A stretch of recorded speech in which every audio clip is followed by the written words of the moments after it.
امام زین العابدین کا زندگی بھر یہ حال تھا. اللہ اکبر. زین العابدین وہ تنہا شہزادے ہیں میرے مولا حسین کے جو پھر 95 ہجری تک باحیات رہے. امام حسین کی شہادت ہونے کے بعد 61 ہجری میں جو شہادت ہوئی اس کے بعد سے سن 95 ہجری تک آپ باحیات رہے. لیکن روتے روتے آنکھوں کا پانی سوکھ گیا تھا. لوگ کہتے ہیں امام زین العابدین کو ہم لوگ دیکھتے تھے, کبھی وہ روتے تھے تو دونوں آنکھوں سے خون نکل آتا تھا. لوگ پوچھتے کہ مولا زین العابدین سجاد آپ اتنا کیوں روتے ہیں؟ کہتے ہیں کیا تم میری ہنسی کی تمنا رکھتے ہو؟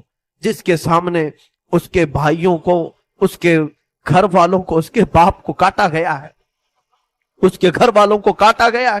امام زین العابدین کا حال یہ تھا کہ امام زین العابدین شہر میں جا رہے تھے اور قصاب گوشت بیچنے والا دکان میں بیٹھا ہے, گوشت بیچ رہا ہے. جیسے ہی وہ قریب آنے لگے اس نے جلدی سے گوشت کے اوپر چادر ڈال دی, گوشت چھپا دیا. لوگ جو گوشت خریدنے والے کھڑے تھے انہوں نے پوچھا کہ بندے تو کیوں گوشت چھپا رہا ہے؟ کہا زین العابدین آ رہے ہیں, وہ ابھی یہاں کھڑے ہوں گے اور گوشت دیکھ کر کے رونا شروع کر دیتے ہیں, گوشت دیکھ کر کے رونا شروع کرتے. کہا ایسا کیوں کرتے ہیں؟ کہتے ہیں جب بھی وہ میری دکان کے پاس یہ کچا گوشت دیکھتے ہیں تو کہتے ہیں کہ میرے بھائیوں کا گوشت ایسے ہی کٹا گیا تھا اور ادھیڑا گیا تھا. زندگی بھر وہ گوشت کی دکان کے پاس کھڑے ہوتے تو ان کی آنکھیں بہہ جاتی.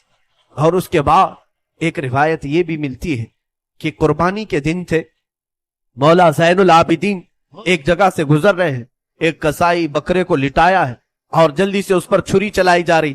امام زین العابدین دور سے کھڑے ہو گئے, کہا اے قصائی تو نے بکرے کو لٹایا, پانی پلایا کہ نہیں پلایا؟ وہ کھڑا ہوا, کہا اے امام زین العابدین ہم مسلمان ہیں, جانوروں کو کاٹتے ہیں تو پہلے پانی پلا کے کاٹتے ہیں.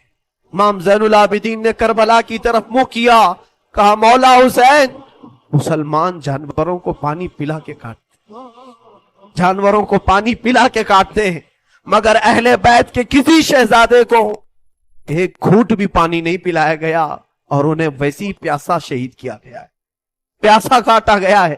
امام زین العابدین کی پوری زندگی ایک ایک چیز کو دیکھتے تو رونے لگ جاتے تھے کہ کربلا میں یہ چیز نہیں تھی, یہ چیز نہیں تھی.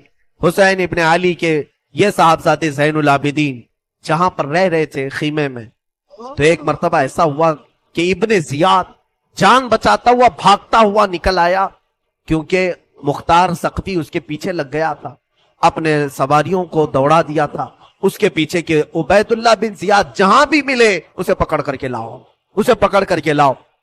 تو سب اس کے پیچھے لگ گئے. مختار سقفی کے ڈر سے عبید اللہ بن زیاد جان بچاتا ہوا بھاگتا ہوا ایک خیمے میں آیا.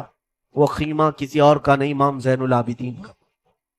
وہاں پر پہنچ گیا, آپ قرآن پاک کی تلاوت میں مصروف تھے. مختار سقفی کے ڈر سے آنے والا یہ عبید اللہ بن زیاد ہانپ رہا تھا, کانپ رہا تھا. امام زین العابدین نے سر اٹھا کر کے دیکھا, کیا بات ہے؟ کہا پیاس کی شدت ہے, اگر تمہارے پاس پانی ہو تو پلاؤ. امام زین العابدین نے فوراً کھٹوری بھری اور پانی دی. اس نے پانی پیا اور پھر کہا اور پانی ملے گا. انہوں نے اور ایک کٹوری بھری اور پھر پانی پلایا. اس نے پیا, 3 کٹوریاں پانی پیا. عبید اللہ بن زیاد یہ سوچنے لگا شاید امام زین العابدین نے مجھے پہچانا نہیں. اس نے کہا آپ مجھے نہیں پہچانے ہوں گے شاید.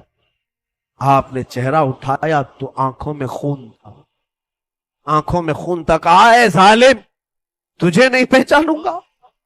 تیری وجہ سے میرا پورا گھرانہ لٹ گیا, میرا پورا خاندان تو نے تباہ کیا, بھوکا اور پیاسا کربلا میں تڑپایا, تجھے نہیں پہچانوں گا؟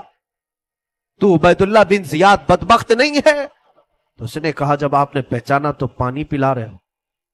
امام زین العابدین نے کہا جو تو نے ہمارے ساتھ سلوک کیا وہ تیری فطرت تھی, اور ہم نے جو سلوک کیا ہے یہ اہل بیت کی فطرت, یہ اہل بیت کی شان.